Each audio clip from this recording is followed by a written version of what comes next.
노후의 일상을 평온하게 해주는 한 가지, 나이 들면 인생에 대해서 가장 먼저 깨닫는 것이 인생이란 사실 따지고 보면 하루하루가 쌓여서 인생이 된다라는 것이죠.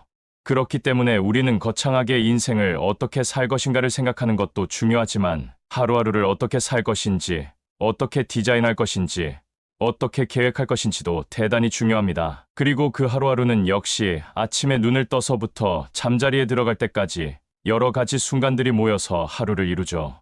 그렇기 때문에 우리가 아침에 일어나서부터 잠잘 때까지 나타나는 여러 가지 일상을 어떻게 맞이하고, 어떻게 관리하고, 어떻게 질서 있게 만들 것이냐 하는 것은 대단히 중요합니다. 이것을 잘하면 결국은 하루를 끝마치고 침대에 누웠을 때 마음이 평온하고 행복하게 다음날을 맞이할 수 있게 됩니다.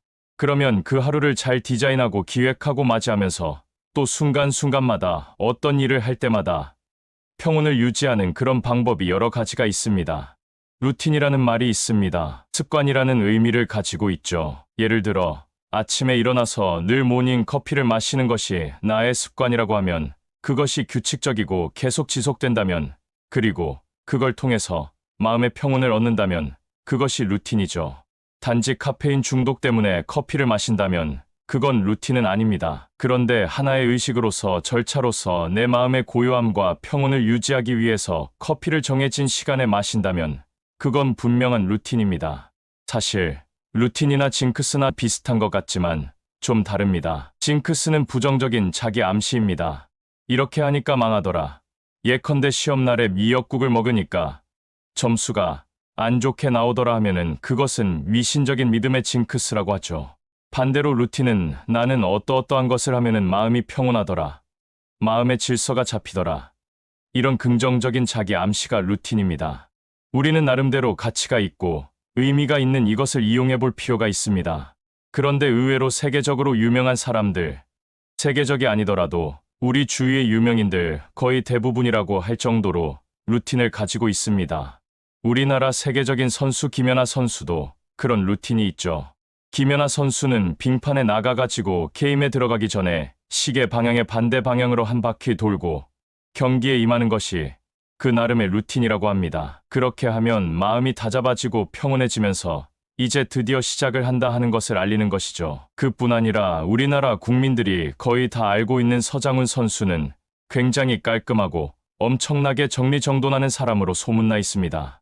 그것조차 본인의 루틴이라는 거죠. 즉, 큰 전쟁을 앞두고, 큰 경기를 앞두고, 큰 대사를 앞두고 우리가 목욕 재개하는 그런 마음가짐으로 그분은 그렇게 깔끔하게 정리정돈을 해야만이 마음의 평온을 갖는다는 것입니다. 그래서 이 루틴을 우리가 잘 활용하면 오늘날과 같은 이 험난한 시대를 살아가는데 아주 요긴할 수 있습니다. 요즘 하루는 너무나도 불안합니다. 여기저기 뉴스에는 온갖 극악무도한 사건들로 가득 채워져 있죠. 이렇게 늘 불안하고 짜증나고 분노하고 정말 마음이 흔들리는 이때 나름대로의 마음의 평온을 갖는 것은 매우 중요합니다. 그것뿐만 아니라 일반 직장인들도 허겁지겁 그냥 엘리베이터를 탈 때부터 그냥 1분 1초를 다툽니다. 어쩌다가 엘리베이터 한번 놓치면은 지각하는 경우도 많죠. 지하철을 타고 버스를 타고 그리고 직장에 도착해서 허겁지겁 일을 하다 보면 하루를 망칩니다. 그렇기 때문에 아침에 일어나서부터 마음의 질서를 잡는 나름의 루틴을 가지고 평온한 가운데 질서 있게, 순서 있게 하루를 생활하는 것은 매우 중요합니다. 그렇다면 루틴은 어떻게 짤 수 있을까에 대해서 나눠보고자 합니다. 우선 루틴은 시간을 기반으로 짤 수 있습니다.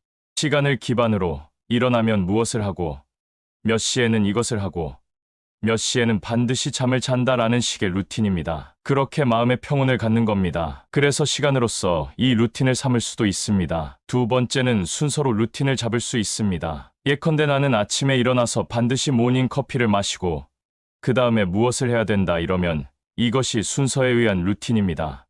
꼭 아침뿐만이 아니라 예를 들어 점심 식사를 한 이후에 5분 정도 반드시 명상을 해야만이 오후에 마음의 평온을 찾는다 하면 그것도 순서에 따른 루틴입니다. 그 다음에 세 번째는 정리정돈으로 루틴을 삼을 수 있습니다. 서장훈 선수와 비슷하게 정리정돈함으로써 루틴을 삼는 사람도 의외로 많습니다. 중국 시대의 공자도 돗자리를 깔고 앉을 때에 그 돗자리가 조금 더 이렇게 삐딱하게 되면은 앉지 않았다고 합니다. 반드시 바르게 깔린 돗자리에만 앉았다는 얘기죠. 이것이 삐뚤어지면은 스스로의 마음에 혼란이 오기 때문이라고 합니다. 그래서 이렇게 정리정돈을 가지고 루틴을 삼는 경우도 있습니다. 그리고 네 번째는 도구를 이용한 루틴입니다. 예를 들어서 커피, 차는 반드시 무엇을 사용해야 하고 남의 것을 사용하면 그것이 기분이 찜찜해서가 아니라 왠지 오늘 마음의 질서가 흐트러지는 것 같다 하는 사람은 그 도구가 루틴이죠. 예컨대 볼펜 같은 것도 마찬가지입니다. 나는 어떤 볼펜만을 꼭 사용한다. 어떤 것으로 글을 쓴다 하면 그것이 루틴입니다. 그렇게 도구로 루틴을 삼는 사람도 있습니다. 그 다음에 냄새, 소리를 가지고 루틴을 가지는 사람도 있습니다. 예컨대 향불을 켜놓고 나서 그 향불이 은은하게 코에 들어와야만이 마음의 평온을 잡는다 하면은 그 사람은 그 냄새가 루틴입니다. 어떤 음악을 들어야만이 내 마음의 평온을 잡는다 하는 사람은 그것이 루틴이기도 하죠. 나는 반드시 어떤 중요한 일을 할 때 또는 점심 식사 이후에는 이 음악을 듣는다. 그러면 그 사람의 루틴이 될 수 있습니다. 지금까지 말씀드린 것처럼 정말 여러 가지 방식의 루틴이 있죠. 지금까지도 나름의 루틴을 가지고 계신 분이 대부분이시겠지만 아직까지 그런 것이 없으셨다면 이번 기회에 한번 만들어 보셨으면 좋겠습니다. 어쩌면 아침에 루틴 없이 그냥 무질서하게 생활하다 보니까 그 연속선상에서 하루가 무질서하게 돌아가고 그러다 보니까 그냥 무질서하게 잠자리에 들어가고 그렇게 됨으로써 하루하루가 별 의미 없고 무가치하게 느껴지고 그것이 쌓임으로써 삶 자체가 무질서하게 느껴질 수 있습니다. 따라서 아침부터 밤까지 하루를 어떻게 계획하고 잘 만들 것인지 루틴을 활용해서 여러분의 하루를 같이 있고 보람 있게 만드셨으면 좋겠습니다. 노후에 절대로 곁에 두면 안 되는 3가지 인간 유형. 살인을 저지른 흉악범이라도 내 자식은 감싸기 마련이고 부모가 아무리 여러 가정을 파괴하는 중죄를 졌더라도 우리 부모님은 세상 최고의 부모라고 존경심을 잃지 않는 경우도 있습니다. 하늘 아래 둘도 없는 가족이며 피는 물보다 진하기 때문이겠죠. 하지만 가족이라도 도저히 용서할 수 없는 것이 있습니다. 절대 받아주어서도 안 되고 용서해 주어서도 안 되는 것들이 있다고 합니다. 그래서 오늘은 가족이라도 도저히 용서하면 안 되는 일들에 대해 여러분들과 이야기를 나눠보려고 합니다. 첫 번째는 끝까지 빌부터 살려는 자식입니다. 캥거루 가족이라고 익히 들어보셨을 겁니다. 대부분 25살이 넘었는데도 취업을 못했거나 취업했더라도 주거비 부담을 줄이기 위해 부모와 함께 사는 젊은이들을 말합니다. 부모 마음에 아직 취업도 하지 못한 자녀들을 독립하라고 밖으로 내몰기는 많이 안쓰럽죠. 그러니 20대까지는 봐준다고 하더라도 문제는 30, 40대부터 생깁니다. 그 나이에 이르러서까지도 혹은 결혼을 하고 나서도 경제적인 문제 때문에 부모 슬하를 벗어나지 못하고 부모에게 전적으로 의지하며 사는 가구가 점차 늘어나고 있다는 데 문제가 있습니다. 효도를 다하기 위해서 노부모를 모시고 사는 게 아닙니다. 자기 한 몸 편하자고 자기 가족들 편하자고 부모에게 의지해서 살아가고 있으니 문제인 거죠. 나이 7, 80이 먹은 어머니가 자식들 삼시세끼 차려주려고 애를 쓰며 삽니다. 언제까지 품 안에 자식으로 끌어안고 있어야 만족하실지는 모르겠지만 그건 사랑도 아니고 의지도 아니고 그냥 착취라고 볼 수 있겠죠. 두 번째, 책임을 떠넘기는 자식이나 부모입니다. 옛말에 비 물어달라는 자식은 낳지도 말랬다는 말이 있죠. 하지만 마지막 목숨줄인 재산을 내놓으라는 자식도 마찬가지가 아닐까 생각합니다. 집 늘려야 한다. 사업 자금이 필요하다며 노후를 위해 어렵게 마련한 재산을 호시탐탐 노리는 자식들이 있는데 능력이 안 된다고 한두 번 얘기했음에도 자꾸 찾아와 징징거린다고 저렇게 원하니 어쩌겠냐 하면서 마음 약해지면 안 됩니다. 절대로 받아줘서는 안 됩니다. 부모도 마찬가지죠. 자식 믿고 빚 얻어쓰고 갚지 않는 부모들도 있습니다. 유명한 여배우 김혜수가 대표적인 예가 아닐까 싶습니다. 16살 어린 나이에 데뷔해서 수십 년을 정상의 연기자로 살아왔는데도 엄마의 빚에 그 많은 재산을 다 털어넣어야 했습니다. 이 때문에 몇 년간 슬럼프에 빠지기도 했죠. 그녀의 마지막 결정은 결국 엄마와의 인연을 끊는 것이었습니다. 조금 더 일찍 했으면 어땠을까 싶긴 하지만 어쩔 수 없는 결정이었겠죠. 세 번째, 희생양이 필요한 부모입니다. 부모라는 말만큼 이 세상에서 따뜻한 단어가 있을까 싶습니다만 그렇다고 세상 모든 부모가 다 따뜻한 것도 아닙니다. 자신의 삐뚤어진 성격을 위해 자식을 희생양으로 삼는 부모가 있습니다.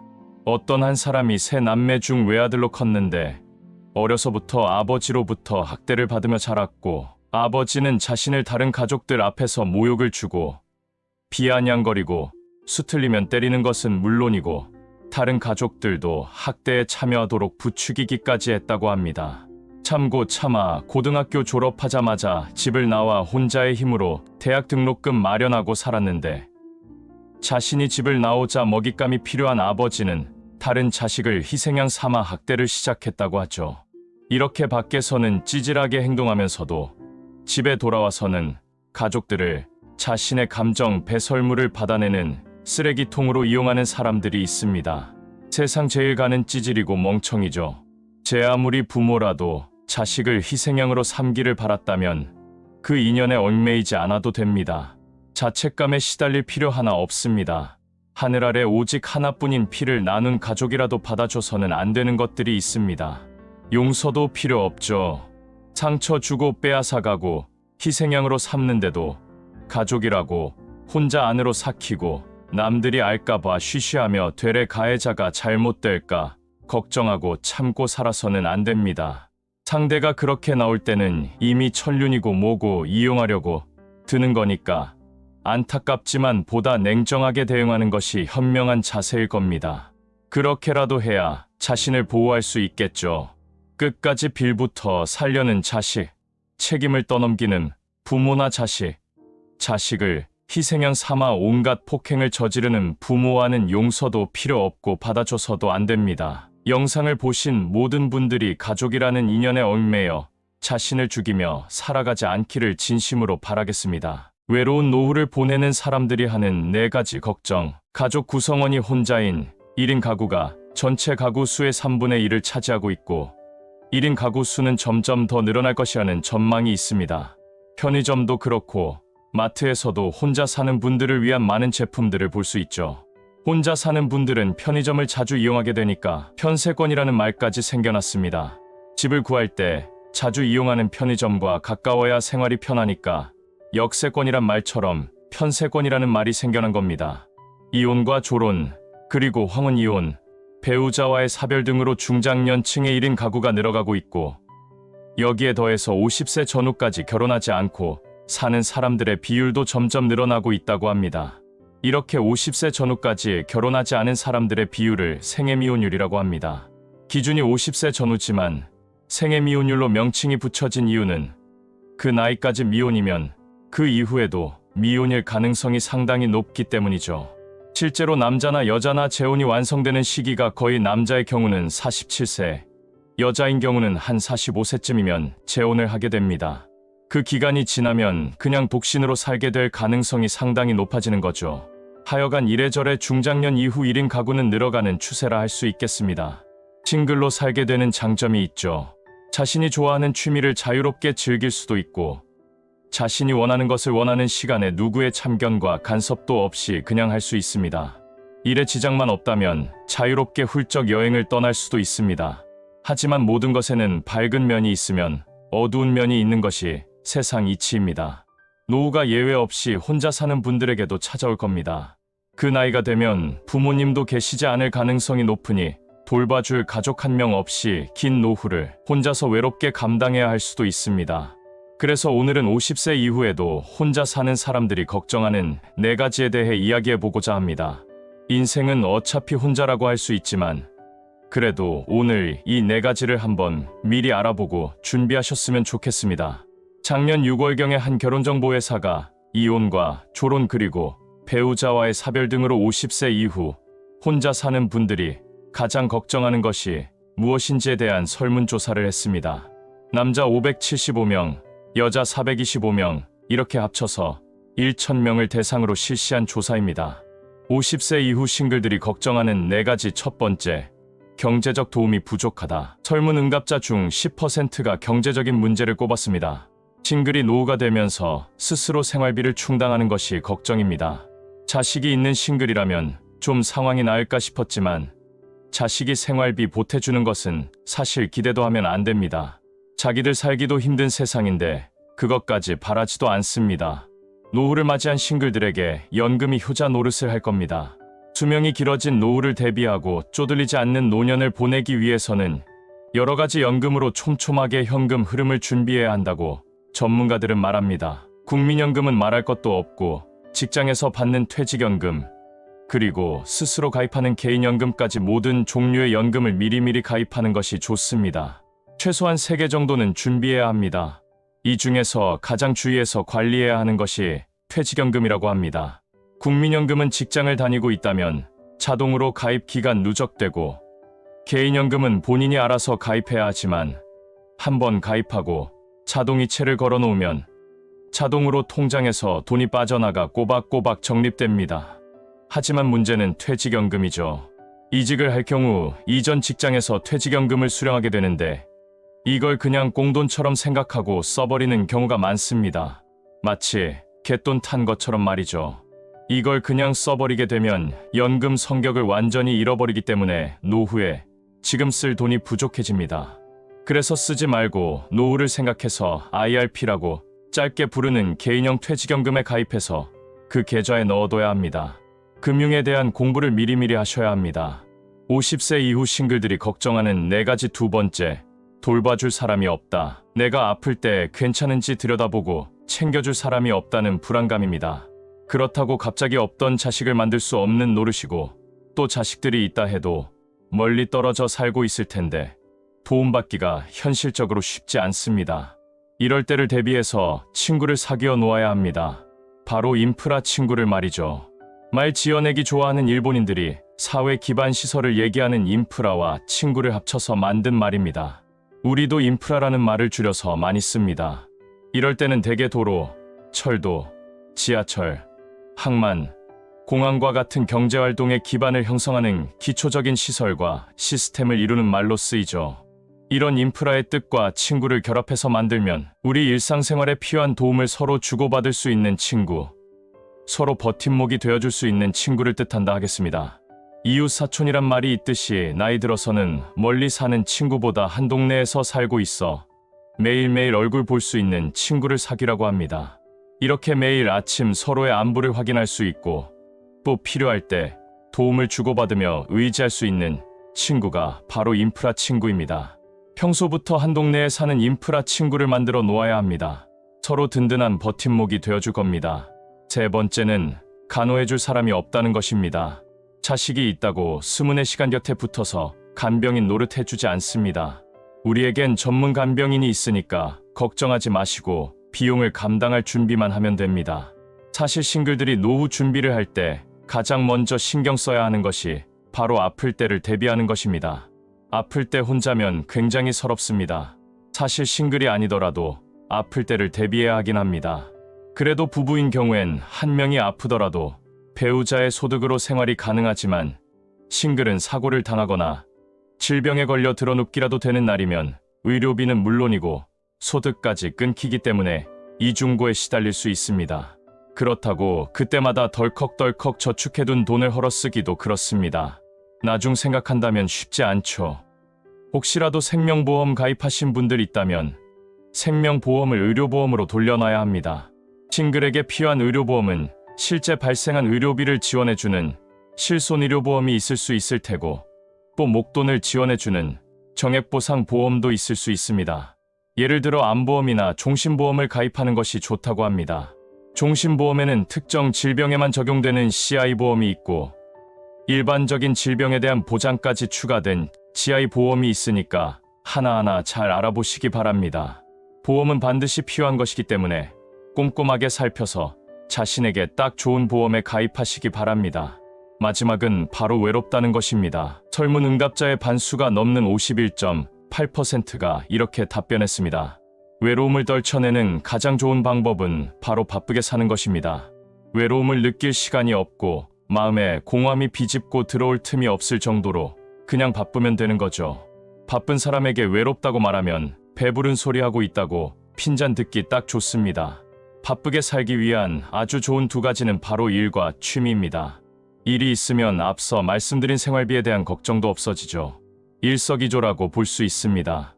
그리고 전문가들이 말하기를 가장 좋은 노후 준비는 일을 계속하는 거라고 또 말을 합니다. 싱글에게도 예외일 수 없습니다. 자신이 몰입하고 즐길 수 있는, 그래서 행복감을 주는 취미를 한두 개 정도는 갖고 있어야 합니다.